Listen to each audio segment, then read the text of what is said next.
सरकार तो हरियाणा के साथ हकमारी होगी बार बार।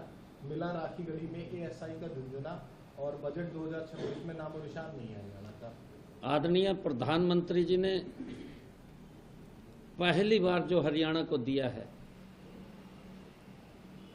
कांग्रेस 55 साल तक देश के अंदर सत्ता में रही है। ये लगातार लंबे समय तक कांग्रेस पार्टी हरियाणा में भी सत्ता में रही है, केंद्र में भी कांग्रेस की सरकार रही है। क्योंकि आरोप लगाना तो आसान है, परंतु तुलना करे किसी भी, मैं उसको बताना चाहता हूं जो नरेंद्र मोदी जी ने इस बजट के अंदर हरियाणा को दिया है, ऐतिहासिक दिया है।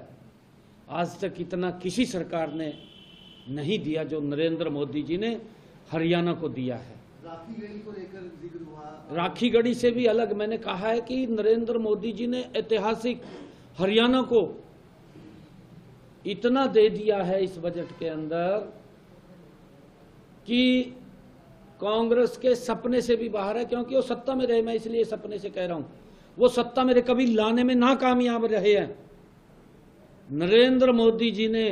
क्योंकि नरेंद्र मोदी जी हरियाणा के लोगों से प्यार करते हैं, स्नेह करते हैं, और उसका कारण है जो नरेंद्र मोदी जी ने हरियाणा को दिया है। आज हरियाणा को नंबर 1 के ऊपर दिया है, नंबर 1 के ऊपर।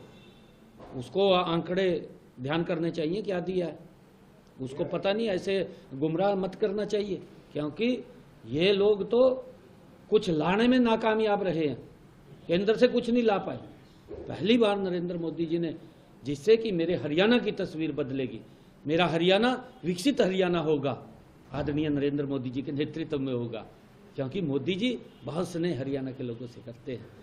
इतना जो हमारे किसान की जमीन सेम से ग्रसित है, उसके अंदर इस बजट के अंदर कहा गया है। इस बजट के अंदर इंडस्ट्री एमएसएमई के बारे में कहा गया है और एआई के बारे में कहा गया है। इसका सबसे बड़ा लाभ अगर किसी को मिलने वाला है तो हरियाणा के ही युवाओं को मिलने वाला है, हरियाणा के लोगों को मिलने वाला है। मेरे ख्याल से कांग्रेस की समझ में नहीं आया बजट सबसे बड़ी बात तो ये है, इनको समझना चाहिए। और मैं चाहूंगा कि कांग्रेस के नेता कहीं ना कहीं जरूर इसके ऊपर काउंसलिंग लें, ट्रेनिंग लें, ताकि वो समझे इस बजट को और समझ करके फिर प्रतिक्रिया दें। ऐसे मत दें प्रतिक्रिया। कौन सी वाली कांग्रेस सर, कई तरह की है ना, कोई भी कांग्रेस है, अलग अलग गुट्टों में बटी हुई है। कई लोग तो देर नहीं करते भी तो माननीय निर्मला सीतारमण जी ने पूरा बजट भी नहीं पढ़ा तो एक ने ट्वीट कर दिया, भाई तब देख तो ले सारा का सारा। सर कहा जा रहा है इनके अंदर होड़ लगी हुई है, होड़ लगी हुई है कि कौन राहुल गांधी के पास जाकर के पहले हाजिरी लगाए। भाई नरेंद्र मोदी जी के नेतृत्व में देश बदल रहा है। आदरणीय प्रधानमंत्री जी ने संकल्प लिया है 2047 तक भारत विकसित राष्ट्र बनेगा। ये कौन नहीं जानता या कौन नहीं देखता। इनके समय के अंदर 2014 से पहले भारत दुनिया की आर्थिक 12वें 13वें स्थान के ऊपर था। ये नरेंद्र मोदी जी का ही तो कमाल है, जिसने इस भारत को दुनिया की जो संकल्प लिया था कि हम 5वीं आर्थिक शक्ति बनाएंगे, बना दिया। ये कोई वैसे नहीं बन गया, खाली आंकड़ों में बन गया। इसके पीछे की मेहनत है, उस मेहनत को तो ये जानते नहीं है कि मेहनत क्या कर रहा है। मोदी सोता नहीं है, रात को दिन रात देश को आगे बढ़ाने के लिए लगा हुआ है। और फिर संकल्प लिया कि भारत को दुनिया की 3री आर्थिक शक्ति बनाएंगे।